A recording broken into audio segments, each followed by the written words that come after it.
maging global ang iyong buhay? Good morning! Sa totoo lang po, hindi ko alam kung paano simulan ang kwento ng buhay ko. Bata pa lang ako namulat na ako sa iba't ibang klase ng trabaho. Maaga po kasi ako nawala ng ina. Napadpad dito sa Dumaguete kasi nagbabasakalin kahanap ng trabaho.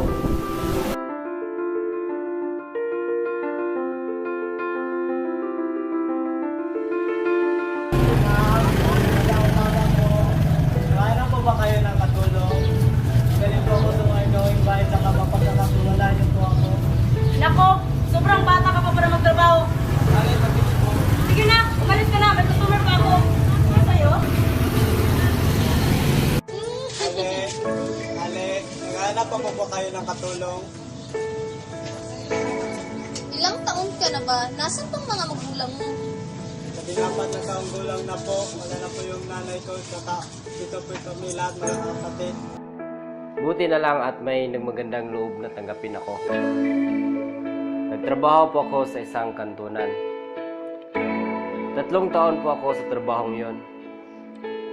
Nung magsara ang tindahan, ay kinailangan ko ring maghanap ng bagong trabaho. Ang hirap po maghanap ng trabaho, lalo na kung hindi ka nakapag-aral. 2 linggo lang po ako sa grade 1. Dahil pinahinto po ako ng tatay at pinagpatrabaho sa bukid.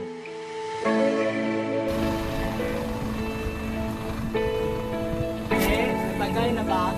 Tingnan mo lang dyan, kuya. Lubos na namin kanina. Magsaing ka na lang. Pagkatapos nun, naging put-put driver ako. Mga sada, araw hanggang gabi.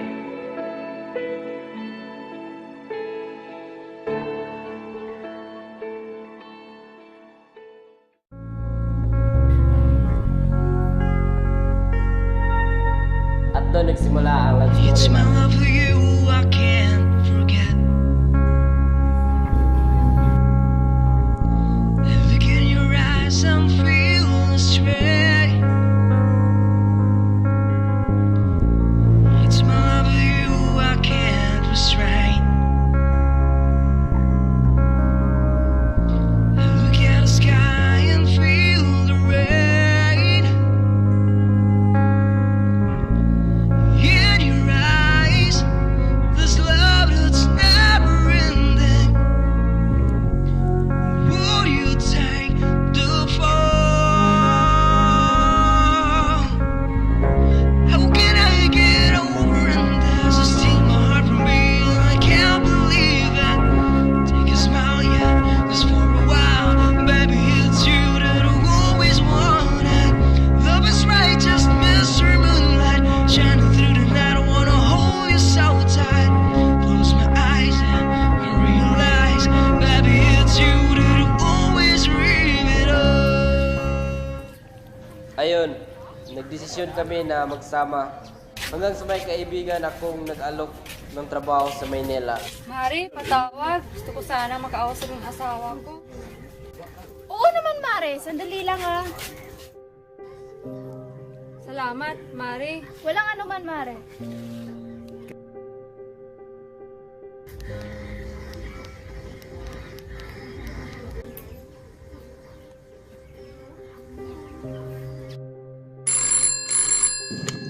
Hello? Sino to?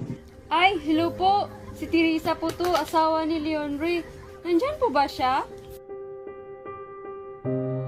Wala siya dito. May pinuntahan ng sandali.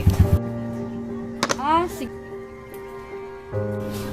Wala po akong kamalay-malay noon. Palagi na palang tumatawag ang asawa ko. Hanggang sa may isang araw,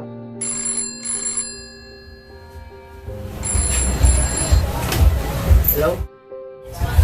Tessa, mo na kaming alalahanin dito. Malaki naman si Lilith. Ito naman si Ronnie. Alam kong hindi niya kami pababayaan. Sige. Tessa! Hello! Tessa! Hello! Galit ko sa amo ko noon. Umalis ako. Pagkatapos ng 2 taon, nagpasya na rin akong umuwi sa Negros.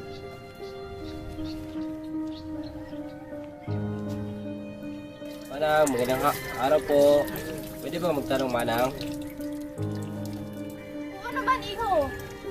Manang, alam po ba niyo kung saan ang bahay ni Tessa? Tessa, baka mo. Oo, Manang. Yan. Yan ang bahay ni Tessa. Oo, yan. Yan ang susunod na bahay. Salamat po, Manang. Wala ka naman, iho.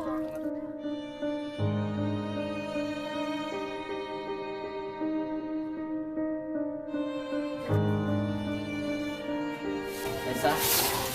Ray, ikaw ba yan? Mama! Kailan mo ba si Papa? Yan na ba yan?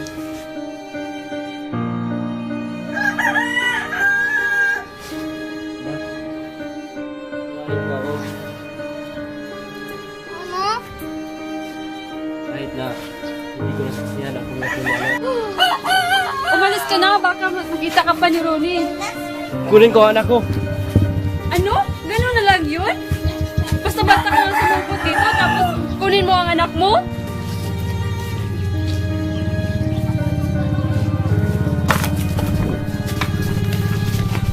Tama na! Tama na! Umalis ka na! Tama na! Umalis ka na!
Awang-awa ko sa mga ko. Nalaman ko na lang kasi na iniwan na pala siya. Kaya naman hindi ako nagtagal. Binuulit namin ang pamilya namin.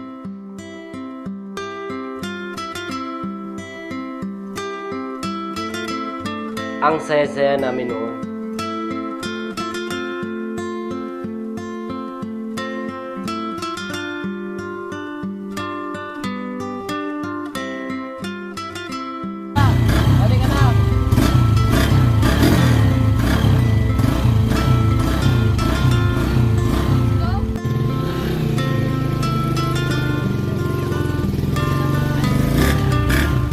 Ano bilhin natin? Isda lang at saka anong karne. Kasi ano, mga anak natin gusto mag-inis.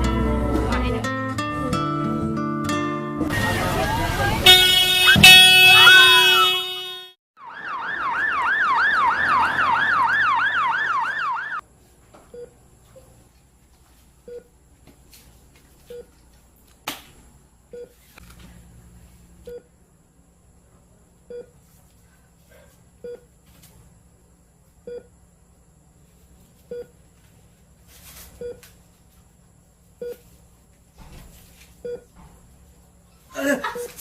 Sir, teka lang po. Relax lang po muna kayo, ha?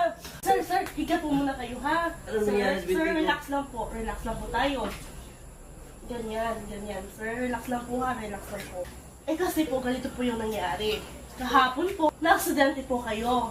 At sa awa ng Diyos, okay naman po kayo. Sa ngayon po, alalahanin po yung kondisyon niyo po. Kailangan niyo po magpagaling, di ba? Okay po ba yun? Sir, yung asawa niyo po, okay po siya. Huwag po kayo mag-alala, ha? Kaya, kalma lang po. Breathe in, breathe out.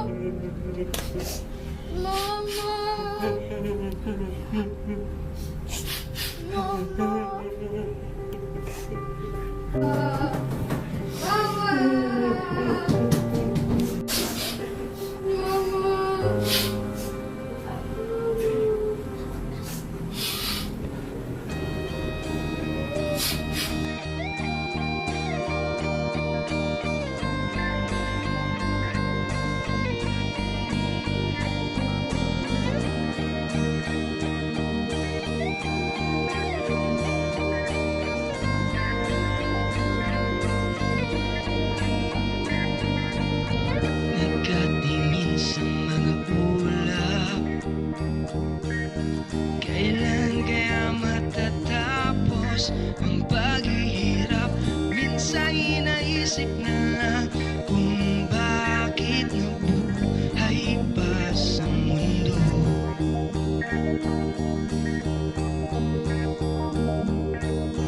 Dito sa mundo ng problema, akala mo'y tapos na, pero may darating pa. Nagdarasal sa may kapal.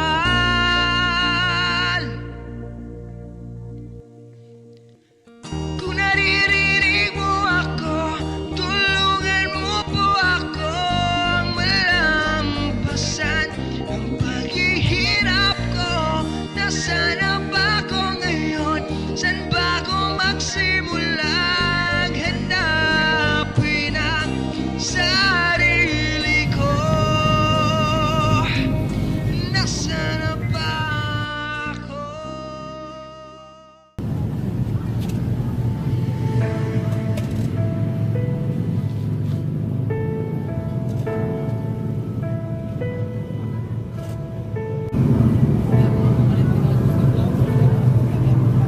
Ako pala si Aldini Narciso, sir. Okay lang yan, sir. Isipin mo na lang na swerte ka pa rin. Kasi, tingnan mo, kapag lalakad ka pa rin. Yung mga problema mo, huwag mo nang isipin yan. Kasi mas lalo ka mong problema yan eh. Yung pinagdadaanan mo, isipin mo na lang na pagsubok yan ay binigay ng Diyos upang tayo maging matatag. Para kung may mga pagsubok man na dadating sa buhay natin, eh, alam na natin anong gagawin natin. Ito lang ang pagkakatandaan mo, sir, na walang ibinibigay na pagsubok ang Diyos hindi natin kaya. Yung sinasabi mong hindi ko yan kaya, ikaw lang may sabing yan. Kasi nilalagyan mo ng limitasyon sa sarili mo. Kaya mo yan, sir. Ang Diyos nga, naniniwala na kaya mo. Ikaw pa kaya? Tiwala na sa sarili, sir. Oh, di ba wala ka namang hinihintay, sir? So, mas mabuti pa, sumama ka na lang sa office namin. May opportunity plan presentation po kami mamaya.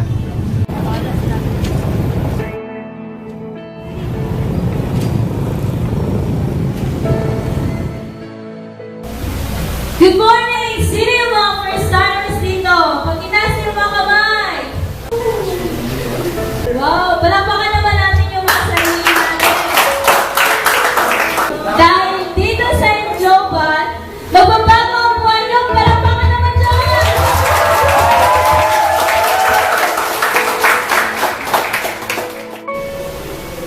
Lahat tayo ay may iba't ibang storya ng buhay.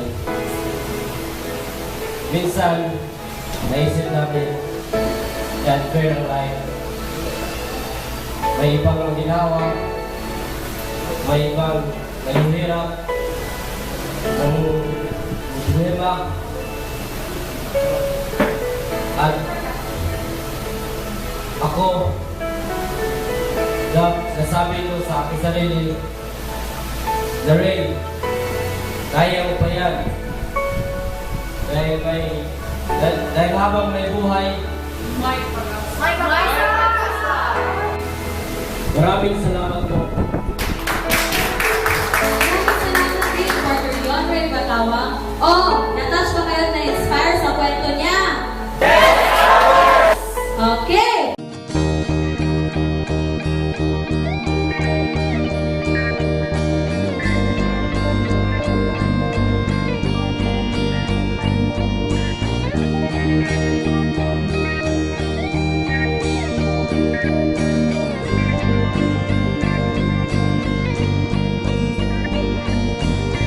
Handang abutin ang pangarap kahit ano pang pagsubok ang nasa harap.